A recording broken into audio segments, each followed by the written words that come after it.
¿Y qué le parece si va preparando por ahí en su Biblia? Va preparando en Mateo capítulo 1, versículo 18. Téngalo ahí listo. Vamos a tardar un poquito en empezar a leer ese pasaje, pero téngalo listo. Va a ser Mateo 1, 18. Y qué hermoso y qué maravilloso es poder iniciar el festejo del nacimiento de nuestro Señor Jesucristo. Iniciar la Navidad en la casa de Dios. ¿Cuántos dicen amén? Es hermoso que usted inicie el festejo de la Navidad en la casa de Dios. Ya en la tarde usted va y come todo lo que va a comer, en la cena, disfruta, pero ahorita va a escuchar la palabra de Dios y es hermoso. Hoy quiero hablarte precisamente un tema acerca de la Navidad y he titulado el mensaje La primera Navidad. Ese es el título del mensaje, la primera Navidad. ¿Cuándo fue la primera Navidad? Pues cuando Jesús nació hace más de 2000 años. Cuando Jesús nació en un pesebre, esa fue la primera Navidad. Fue el primer año de Jesús, el niño Jesús. Y Él nació para salvarnos. Pero pastor, ¿pero por qué festejan el 25 de diciembre como cumpleaños de nuestro Salvador? Si no están seguros que esa fue la fecha en que nació. Parece ser que nació en octubre, otros dicen que en junio. ¿Sabe que la palabra, hay datos muy fidedignos de la escritura y de la historia de la Biblia que aseguran que Jesucristo nació a mediados de septiembre? Pero pastor, entonces ¿por qué el 25 y siempre ustedes festejan? Porque al final de cuentas la fecha no importa, es irrelevante la fecha. Lo hacemos el 25 de diciembre porque el 25 de diciembre la celebra todo el mundo. ¿Cuántos saben que todo el mundo celebra Navidad? En cualquier país del mundo están celebrando el día de hoy la Navidad, la Nochebuena y el nacimiento de Jesucristo. En todo el mundo. No hay ninguna religión, ningún profeta que lo festejen en todo el mundo cuando nació. No existe.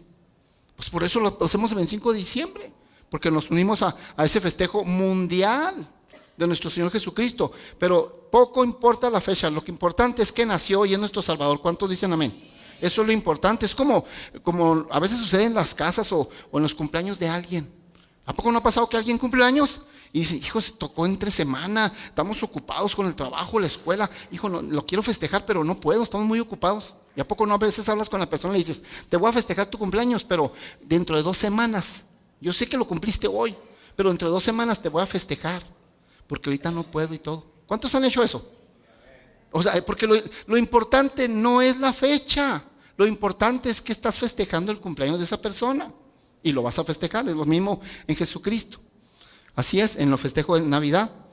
Que si arbolito, que si no arbolito, que si foquitos, que si no foquitos, que si las lucecitas, que si... Déjese de tanta cosa ya. O sea, son cosas irrelevantes. Se hablan muchas cosas y muchas cosas de mentira que levantan contra esto y que las lucecitas y que el arbolito. Nada hay fijo, nada hay base bíblico en eso.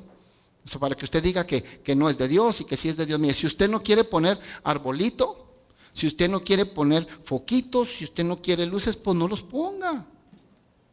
De todas maneras nosotros lo vamos a seguir amando igual. ¿Cuántos dicen amén?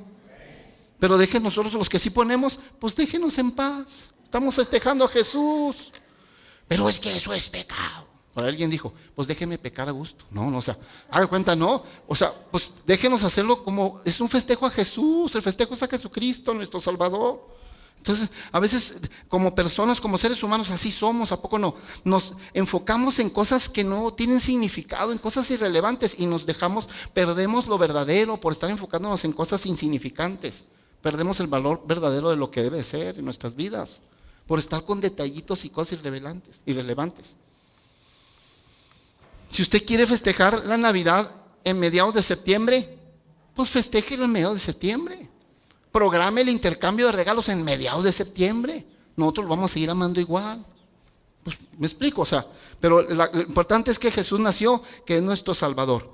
Ahora, el tema de hoy es la primera Navidad. ¿Qué sucedió en la primera Navidad? Vamos a aprender muchas cosas hoy, pon atención, vas a aprender muchas cosas. Mira todo lo que puede uno aprender acerca de la primera Navidad, lo que sucedió cuando Jesús nació. ¿Qué pasó cuando Jesús nació? Jesús nació, dice la Biblia, en un pesebre. ¿Qué era un pesebre? Un pesebre no era otra cosa más que una olla de piedra donde se daba de comer y de beber a los animales. Ahí nació nuestro Salvador, en un pesebre. Nació en un establo, maloliente. ¿Tú crees que las películas y las caricaturas ponen unas escenas bien hermosas? Unos, como que todo está tranquilito, todo está muy limpiecito. Era un establo y fue de emergencia. No hubo ni tiempo de limpiarlo. Fue de emergencia porque no hallaron lugar, no hallaron un mesón. El mesón de aquel entonces eran los hoteles de ahora. Estaba lleno ahí el lugar, Belén. ¿Por qué estaba lleno? Porque era tiempo de censo y toda la gente tenía que estar allí para levantar el censo de cuánta población había. Y todos tenían que estar ahí, los de la ciudad, todos, y gente que vivía en otros lugares, pero que eran de Belén, tenían que estar ahí. Entonces había mucha gente, no había un lugar, y no, de emergencia fueron a un establo maloliente, sucio, y ahí nació nuestro Señor Jesucristo. ¿Sabes qué es lo que nos enseña Jesucristo al nacer en un pesebre? Nos enseña dos cosas. La primera, nos enseña, por como era un lugar maloliente, era un lugar sucio, nos enseña que Jesús vino a salvar a aquellas personas que se sienten sucias por el mundo, a aquellas personas que se sienten oliendo mal del mundo, que se sienten sucias por el pecado y que necesitan, por esas personas Jesús vino. Jesús no vino a salvar a la gente que se siente muy limpia, muy pura. Yo me he topado gente que les hablas de Cristo y pero es que te dicen, pero es que yo no tengo pecado, yo no le hago daño a nadie, yo no he matado a nadie. No necesitas matar a nadie. Tienes pecado. Simplemente cuando naciste con el pecado concebido de Adán y Eva, para empezar. Y entonces Jesús no vino a esas personas que se sienten muy limpias y muy puras. Jesús vino a personas que traen olor del mundo, a personas que están sucias por el pecado. A esas personas vino a salvar, que reconocen su suciedad. Por eso nació en un lugar sucio y en un pesebre, en un establo. La otra cosa que nos enseña Jesucristo, haber nacido en un pesebre. Algunos piensan que es que nos quiere enseñar que necesitamos ser humildes y que necesitamos ser pobres y vivir con pobreza. No, eso no vino a mostrarnos Jesús al nacer en un pesebre. Él nació en un pesebre, no para mostrarnos que debimos de ser pobres. Nació en un pesebre, en algo muy, muy, muy bajo, para mostrarnos que aunque estaba en un lugar que no le correspondía porque era el Hijo de Dios, válgame Dios, ya tiré aquí unas luces, porque era el Hijo de Dios, aunque estaba en un, José y María, los papás de Jesús, ¿tú crees que no sabían que era el niño Jesús, el Hijo de Dios? Ya sabían, se les reveló por sueños. José y María ya sabían que iban a tener al Hijo de Dios y que lo iban a cuidar, era el Salvador del mundo. Ellos se imaginaron, imagínate, pues viene del cielo, está acostumbrado a estar en el trono. ¿Por qué Dios permite? Imagínate José y María pensando, ¿por qué Dios permite que nazca aquí en un pesebre? Es el Hijo de Dios, debía haber nacido en un palacio, en una oficina elegante, mínimo en un hotel de 5 estrellas. Pero ¿sabes qué? A pesar de que José y María, pon atención a esto, porque a pesar de que José y María vieron que el niño Jesús, el Hijo de Dios, nació en un pesebre, eso no impidió que ellos se gozaran del nacimiento del bebé. El que haya nacido en un lugar o en otro, eso no impidió que el gozo de Dios estuviera con ellos al ver al niño Jesús nacer. ¿Me estás escuchando? ¿Qué nos enseña Jesús al permitir que su hijo, niño Jesús, nazca en un pesebre? Lo que nos enseña es que debemos de aprender a estar contentos con lo que Dios te ha dado hasta hoy. Debes de aprender a estar contento donde Dios te tiene hasta el momento de hoy. Estás en un pesebre. Estás en un lugar, José y María se gozaron cuando nació el bebé, no les importó el lugar. Y hay gente que por ver dónde Dios lo lleva, dónde Dios lo tiene, con qué tan poco Dios lo lleva, se le pierde el gozo. Eso nos enseña el pesebre. José y María no les impidió el gozo de Dios porque haber nacido en un lugar llamado pesebre. Esa es la enseñanza, iglesia, esa es la enseñanza. Es irrelevante el lugar, lo importante es que Él nació y que vino a salvarnos. Algunos de nosotros o algunos de ustedes están en un pesebre. Están en algo poco. Estudiaste una carrera, tienes un título, eres esto o el otro y estás trabajando en un Uber. Estás trabajando en otra cosa que nada que ver con... Estás en un pesebre. Pero tienes que aprender, eso es lo que nos vino a enseñar Jesús al nacer en un pesebre. Tienes que aprender a estar contento donde Dios te tiene. Al menos tienes trabajo. Tienes que aprender a estar contento donde Dios te tiene y lo que Dios te tiene hasta ahorita. Agradecido con Dios porque tienes trabajo. Quizás tu talento, tu capacidad, tu experiencia es mucho más de donde tú estás ahorita. Estás en un pesebre, sea agradecido con Dios, sea contento, aprende a estar contento. Porque Dios al menos le tiene trabajo, le tiene una provisión, le tiene de dónde sacar, cómo mantener a su familia. No te amargues. José y María no les impidió gozarse que Jesús nació, porque estaba en un pesebre. ¿Alguien está comprendiendo la palabra? Por eso nos muestra que nació en un pesebre. Jesús empezó en un pesebre, pero terminó siendo Rey de Reyes y Señor de Señores. El niño Jesús empezó en un pesebre, pero terminó a la diestra del Padre, a un lado del trono. Así es. ¿Por qué te amargas? Es que yo merezco más, es que yo estoy preparado para más? Pues estás ahorita en un pesebre, dale gracias a Dios. No, eso no impida el gozo del Señor. El Señor por algo te tiene allí. Hay una escritura en la Biblia que dice, en lo poco fuiste fiel, en lo mucho te pondré. ¿Cuántos saben esa escritura? Dice la Biblia, en lo poco fuiste fiel, en lo mucho te voy a poner. Cuando estabas en el pesebre, ¿te mantuviste fiel? En lo mucho te voy a llevar. ¿Alguien está entendiendo? Mientras estabas en el pesebre, mantuviste tu fidelidad, yo te voy a llevar a mucho. En lo poco fuiste fiel, en lo mucho te pondré. Ahorita estás en lo poco. Algunos de ustedes ahorita están en el pesebre. Tienes poco cariño de parte de tu familia, mantente fiel. Ahorita estás en el pesebre, tienes poco respeto de tus hijos, mantente fiel. Ahorita está muy escasa, muy poca la economía, manténgase fiel. ¿Fiel a qué, pastor? Fiel a Dios. Manténgase fiel. En lo poco fuiste fiel, en lo mucho te voy a poner. Tienes muy poco cariño, muy poco amor de parte de tu cónyuge, manténgase fiel a Dios. ¿Ha visto gente que dice, es que cuando yo tenga mucho dinero voy a hacer, cállese, no sea mentiroso?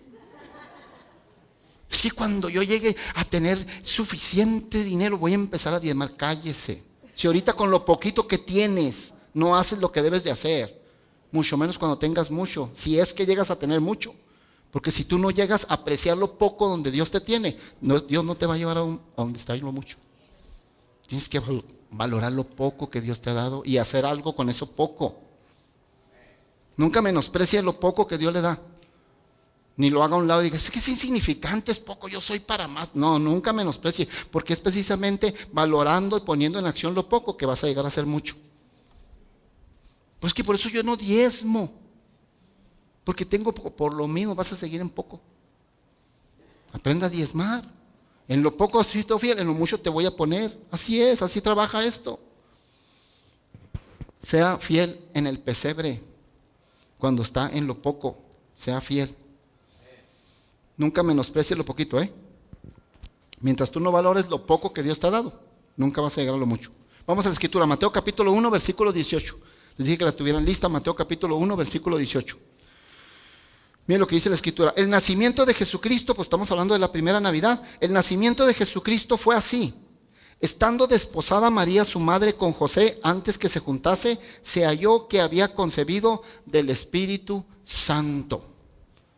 Miren lo que dice la escritura. Así fue el nacimiento de Jesús, así fue la primera Navidad. ¿Cómo sucedió? Cuando María, su madre, estaba desposada de José. ¿Qué es estar desposada de José? Estaba comprometida con José, ya José ya le había dado el anillo. Estaba comprometida para casarse. Y ahí quedó embarazada. Todavía no se juntaba con José, todavía no tenía relaciones sexuales con José, porque todavía no estaba casada, nomás era un compromiso y ya quedó embarazada. Esa fue la primera Navidad, eso fue lo que sucedió en la primera Navidad en una mujer llamada María. Ponte a analizar, ponte a pensar qué caos, qué problema se le vino a María en ese momento.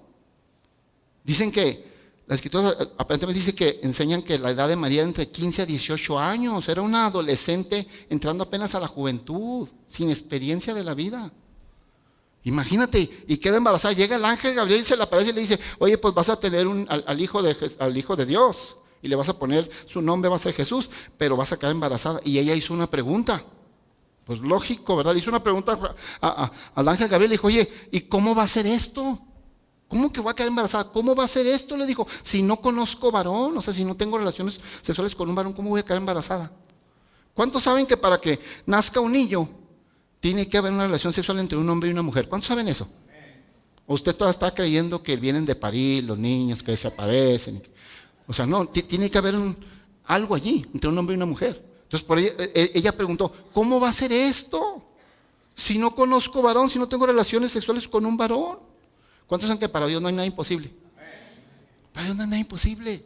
Usted podrá preguntar lo que quiera, pero para Él no hay nada imposible. ¿Cómo será esto?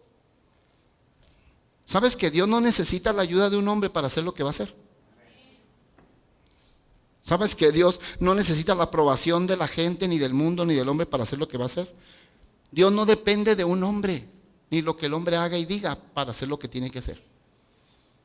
¿Se necesita un hombre para que se quede embarazada una mujer? Dios no lo necesitó. Mandó al Espíritu Santo y por medio del Espíritu Santo embarazó a María.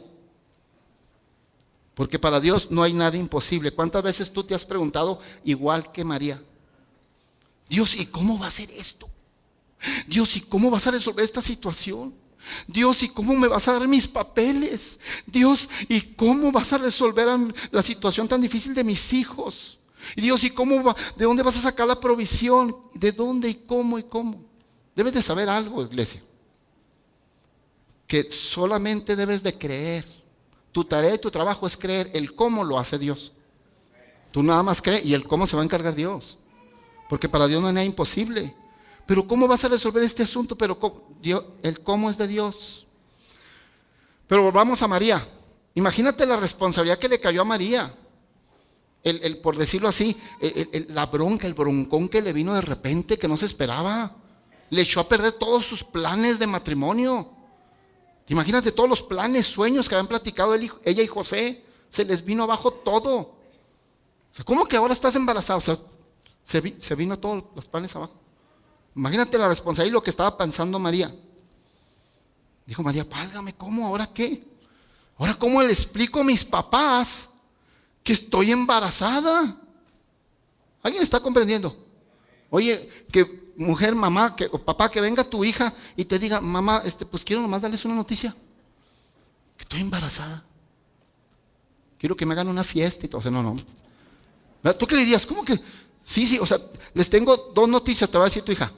Una mala y una buena. La mala es que estoy embarazada, la buena es que es del Espíritu Santo. Es espiritual esto, mamá. Tú tienes que entender. No, tú le dirías, vayas a contar un cuento a otro lado. ¿Cómo que? No, de veras, mamá, es que el Espíritu. No. Yo me imagino que los papás de María la sentaron y estuvieron hablando con ella. Le dijeron, oye, a ver, ya María, dinos la verdad, déjate de cuentos, déjate de tonterías. Imagínate, déjate de cosas, nunca había pasado eso, nunca ha pasado. Que una mujer quede embarazada por obra del Espíritu Santo, nunca había pasado en la historia, nunca ha pasado, nomás fue en ella, imagínate. ¿Cómo le iban a creer? No, claro que no le creyeron. Yo imagino a la mamá diciéndole, ya déjate de cuentos, dinos qué pasó. ¿Que te engañó José y tuviste relaciones? ¿Te pidió una muestra de amor o qué? ¿O quién es el papá? ¿José o alguien más? ¿Con quién te metiste? ¿Qué pasó, mamá? Suelta todo. Mamá, ya te dije, mamá, que tuve un sueño. Allá, ¿cuál sueño? ¿Cuál sueño? Las enchiladas de anoche que comiste, ¿cuál sueño? Imagínate, pobre María, no llevaba ni qué. ¿Cómo explicas eso? O sea, imagínate el estrés que llegó de repente a María. Pues le creyó al ángel y quiso obedecer y hacer la voluntad de Dios. Pero imagínate el problemón y el caos que se le vino y se le destruyó todo el sueño y planes que tenía con José. Y por si no fuera poco, todavía tenía que explicarle a José que estaba embarazada. ¿Cuántos de ustedes querían eso, que su novia viniera, ya estás comprometida con ella, que viniera tu novia y dice, es que sabes que tengo que darte una noticia, estoy embarazada? Y tú sabes que no has tenido relaciones con ella. ¿Qué pensarías? Sí, pues obra el Espíritu Santo, es que Dios.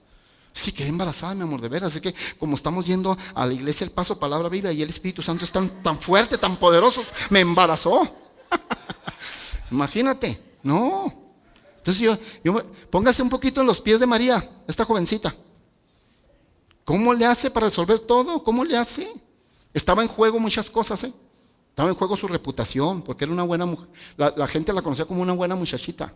Estaba en juego su reputación, estaba en juego las amistades que tenía, estaba en juego qué iban a pensar los papás de ella, estaba en juego todo.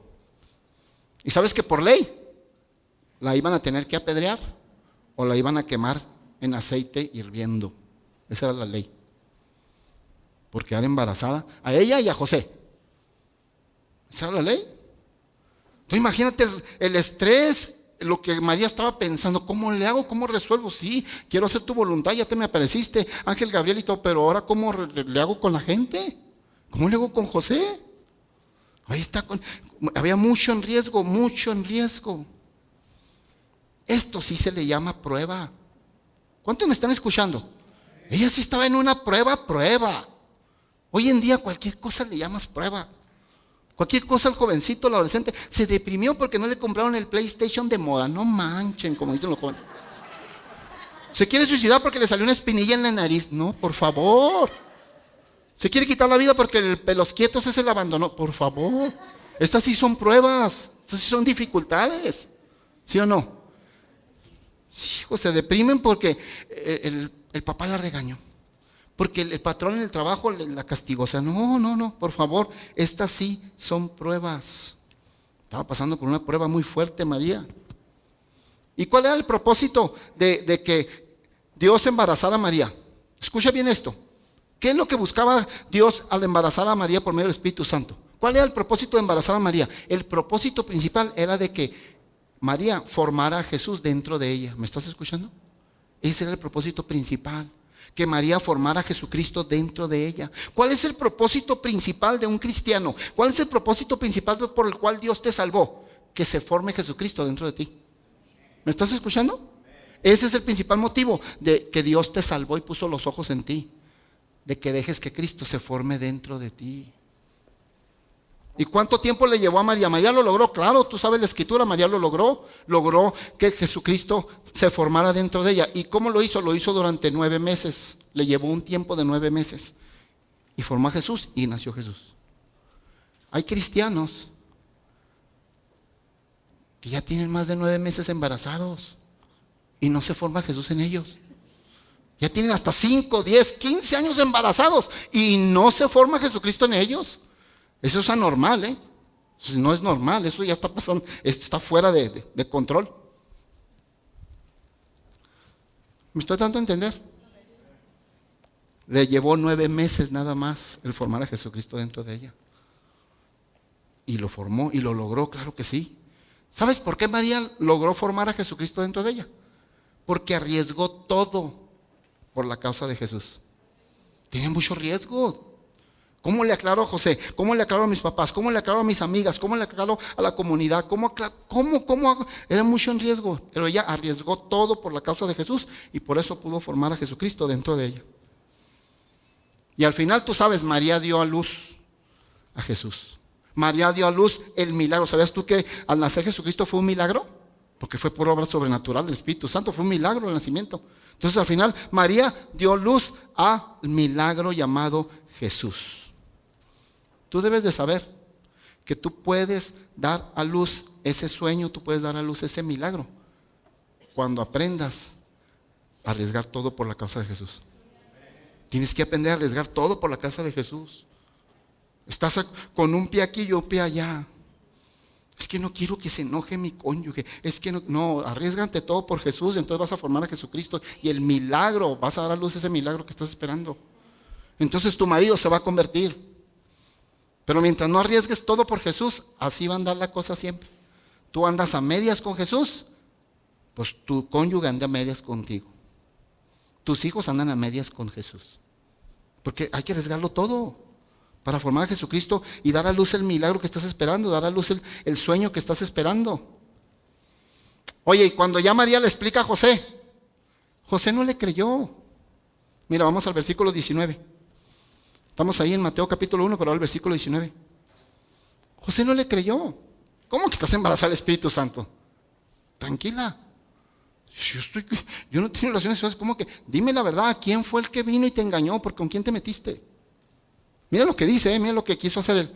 Era un buen hombre. José, su marido, como era justo y no quería infamarla, o sea, no quería difamarla, quiso dejarla secretamente. O sea, José también sabía el riesgo y lo que implicaba esto bajo la ley. Iban a ser apedreados, sabía el riesgo. Y él dice la Biblia que era un hombre justo, lo dice el mismo versículo. José, su marido, como era justo y no quiso difamarla, ¿sabes qué hizo José? Hace más falta a esos hombres aquí en la tierra. Tomó la carga y la culpa de ella sin saber, porque no sabía la realidad. Tomó la culpa de ella y la llevó sobre él. Dijo que la quiso dejar secretamente, la quiso abandonar. ¿Para qué? Para que la gente pensara que José es el responsable y no se quiso responsabilizar. Entonces la gente y la comunidad iba a ir a perseguir a José y a María la iban a dejar en paz. ¿Me estás entendiendo? A María no la iban a quemar, le iban a decir, es que José te engañó y entonces vamos a sobre José, y José se iba a desaparecer, dijo, le iba a abandonar secretamente. Porque estaba pensando en el bien de María, a pesar de que no entendía. Dice aquí que era un hombre justo. Yo me imagino a José diciéndole a Dios, Dios, ¿por qué me está pasando todo esto? Dios, yo estoy haciendo las cosas bien. Estoy tratando de buscar tu voluntad. Las cosas las estoy haciendo lo mejor posible. ¿Por qué estoy pasando esto? ¿Verdad que así a veces tenemos vivencias y cosas en nuestra vida que decimos, ¿por qué me está pasando esto? ¿O no te ha pasado a ti? Y dices, ¿por qué me está pasando esto? Si estoy haciendo las cosas bien, voy a la iglesia, estoy haciendo lo que los pastores me están enseñando, estoy haciendo las cosas, porque él estaba haciendo las cosas bien, José. No estaba haciendo nada malo. Era un hombre justo, estaba haciendo las cosas bien, estaba buscando la voluntad de Dios, pero mira todo el caos en el que se le vino. Él no entendía. Y así, hay muchas cosas en nuestras vidas y muchas situaciones que van a llegar a nuestra vida y que no las vamos a entender, iglesia. Pero algo que debes de saber es que Dios siempre tiene el control, nunca perdió el control de la situación. Y Él sabe por qué estás pasando lo que estás pasando. Él siempre tiene el control. Aquí era lo mismo. Y ahí está José, la quiso proteger huyendo. Que el que persiguieran fuera él, que no se quiso responsabilizar de lo que hizo. Aquí dice, claramente dice. Y era justo y no quería infamarla, quiso dejarla secretamente. ¿Sabes que José no la agarró contra Dios? Yo quiero que pongas atención a esto. Mira todo lo que aprendemos en el nacimiento de nuestro Señor Jesucristo, nuestro Salvador. José, el papá adoptivo de Jesús, no le echó la culpa a Dios, no la agarró contra Dios, aunque no entendía en ese momento. No sabía qué estaba pasando. No la agarró contra Dios, no la agarró contra María, al contrario, la protegió, pensó en ella, que era preferible que lo apedrearan y lo buscaran a él a que le hicieran daño a ella. Hace más falta hombres así, que hagan cosas por proteger a la mujer. No oí ni un amén, por favor. Hace falta hombres así, que estén pendientes del bien de su esposa, del bien de la mujer. ¿Cuántos hombres dicen amén? ¿Cuántas mujeres dicen amén? Ay, las mujeres se dice, pero yo, no le echó la culpa, o sea, no se ofendió. José no se ofendió contra Dios, no se ofendió contra María, aunque no entendía en ese momento, no se ofendió. Y gracias a que no se ofendió, ¿cuántos saben que la Biblia dice que de toda cosa guardada guardes qué? Tu corazón. Porque de tu corazón emana la vida, de tu corazón emanan las bendiciones, de tu corazón emanan las promesas, de tu corazón emanan las victorias, lo creas o no, No se ofendió. Y debido a que no se ofendió, Dios le habló por medio de un sueño. Recibió un sueño de Dios y se le aparece Dios, porque no se ofendió. Y se le apareció Dios. Es muy importante que no ofendamos nuestro corazón.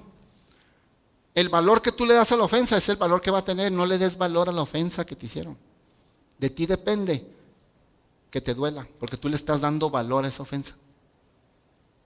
Entonces, él no se ofendió y por eso recibió un sueño de Dios. Increíble. Mira, versículo 20. No creas que te estoy inventando la historia. Mira el versículo 20. Y pensando él en esto, ¿de quién está hablando? De José. Pensando que, pensando no dañar a María y tomar la carga de ella y la culpa de ella sobre él. ¿Me estás poniendo atención? Por estar pensando eso, o sea, no se ofendió.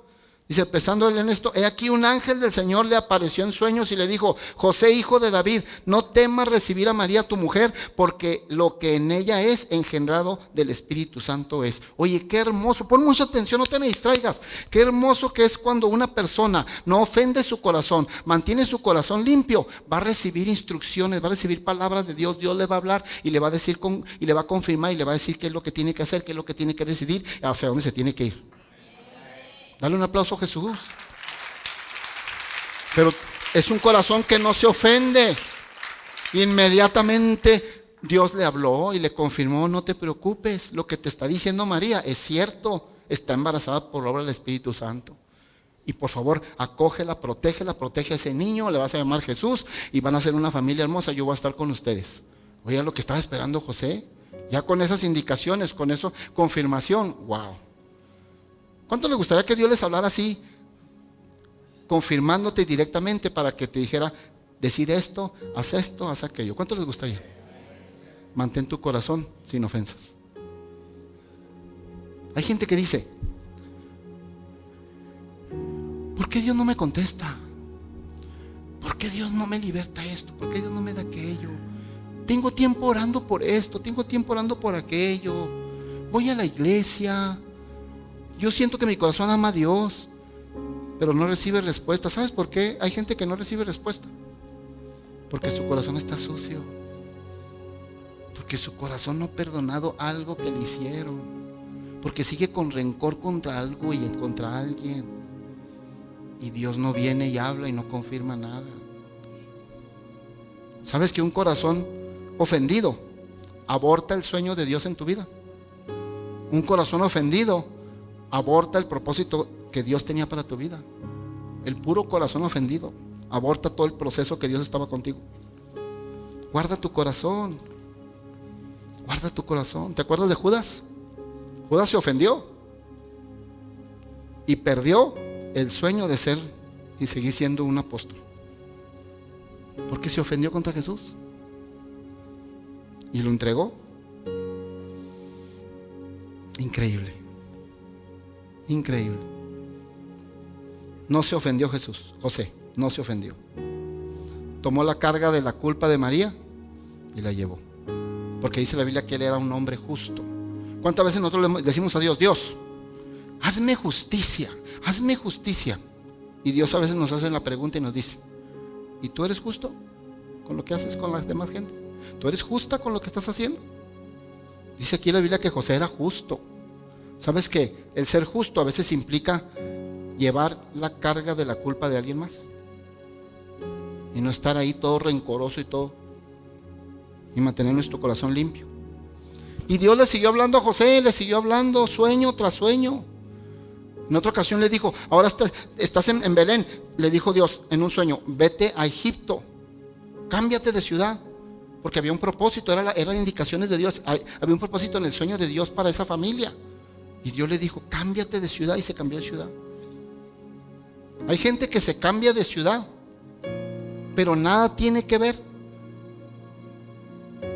el propósito de Dios en su vida, en ese cambio. Hay gente que se mueve de ciudad, que se mueve de un trabajo a otro, y nada tiene que ver el sueño de Dios en lo que está decidiendo. Aquí tenía que ver el sueño de Dios. Le dijo, vete de Belén, vete a Egipto. ¿Por qué? Porque va a venir el rey. Va a venir rey y va a querer matar a todos los niños. Va a querer matar a Jesús y va a querer matar a todos los niños de 2 años para abajo. Y no quiero que maten al niño Jesús. Vete para Egipto. Y se fue para Egipto. Cuando usted toma una decisión de moverse de una ciudad, de un trabajo, que sea guiado por el sueño de Dios para usted.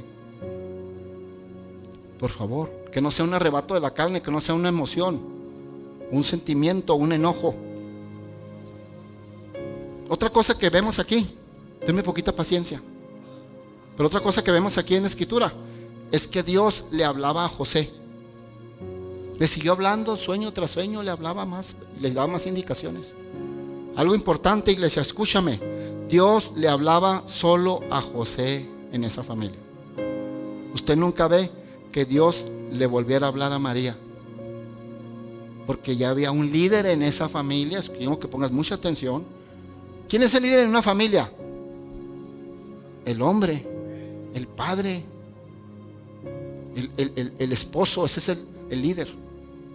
Y cuando ese líder está buscando a Dios, quiero hacer esa aclaración, cuando ese líder está buscando a Dios y es un líder espiritual, Dios le va a hablar a ese líder para las decisiones principales de la familia. No le va a hablar a la esposa, no le va a hablar al hijo para una decisión fuerte o importante. No, le va a hablar al líder. Dios siempre se va a ir con el líder, no se va a ir con los de abajo del líder. Dios le va a hablar al líder y al líder le va a dar indicaciones y le va a decir qué es la visión y qué es lo que van a hacer. Y aquí vemos, Dios le estuvo hablando nada más a José, no a María ni al niño Jesús. No era tiempo de que el niño Jesús le hablara a Dios, porque había un líder que seguía a Dios y era José. ¿Te acuerdas de Moisés cuando fue líder en la tierra, en el desierto? Cuando Moisés fue líder de todo ese pueblo de Israel. Dios le hablaba durante 40 años en el desierto. Dios nada más le habló directamente a Moisés. Nunca le habló a nadie más. Escúchame, nunca le habló a nadie más en 40 años que Moisés era el líder. Le hablaba nomás a Moisés. Ni siquiera a Aarón, su hermano, que era el sacerdote. Ni a la hermana María de Moisés le habló a Dios. Le habló nada más a Dios, a Moisés. Y a Moisés le daba las indicaciones. Y ahí se tomaban las decisiones por el líder. Por eso a veces las familias andan patas para arriba. Porque en una familia hay un líder. Estoy hablando, esto se aplica siempre y cuando ese líder, escúchame bien, esto se aplica siempre y cuando ese líder esté buscando a Dios y esté dependiendo de Jesús. Porque si hay un líder que es el papá en la familia o el esposo, pero no busca a Dios, no es un líder espiritual, aquí no se aplica eso. Pero cuando el líder es espiritual y está buscando a Dios, la decisión más importante y las decisiones que tienen que tomar en ese hogar tienen que venir del líder. Dios le va a hablar al líder. Pero si la decisión que se va a tomar en ese hogar la está tomando la esposa, cuando el líder espiritual es él, tenga mucho cuidado porque hay muchas consecuencias. Si la decisión final de esa familia la está tomando un hijo, cuando hay un líder espiritual, va a haber consecuencias.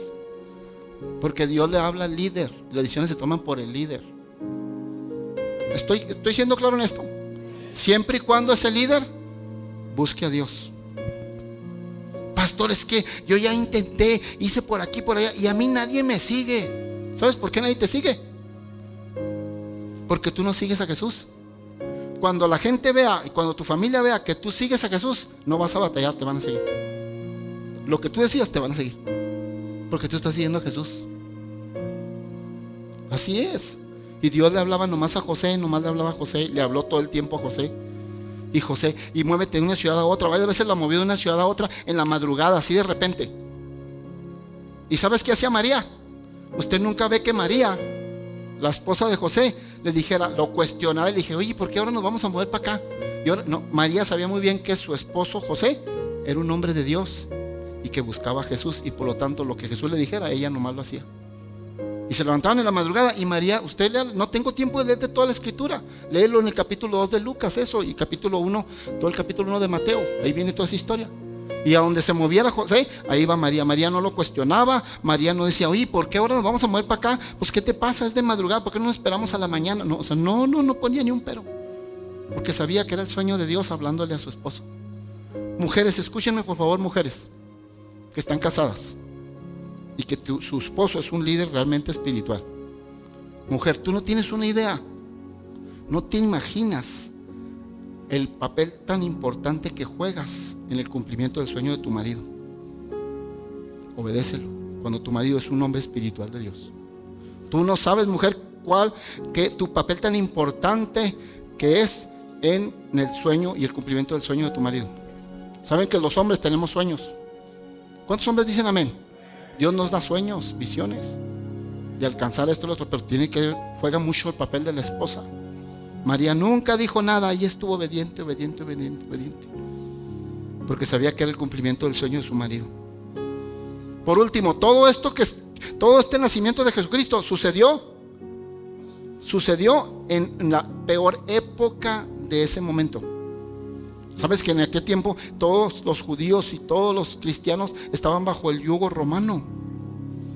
Entonces María, fíjate, dio a luz en la peor época de su vida. Una época estaba difícil. ¿Qué tan difícil estaría? Que Herodes mandó matar a todos los niños de Belén de 2 años para abajo, porque quería asegurarse que Jesucristo muriera allí. Era una época difícil, claro.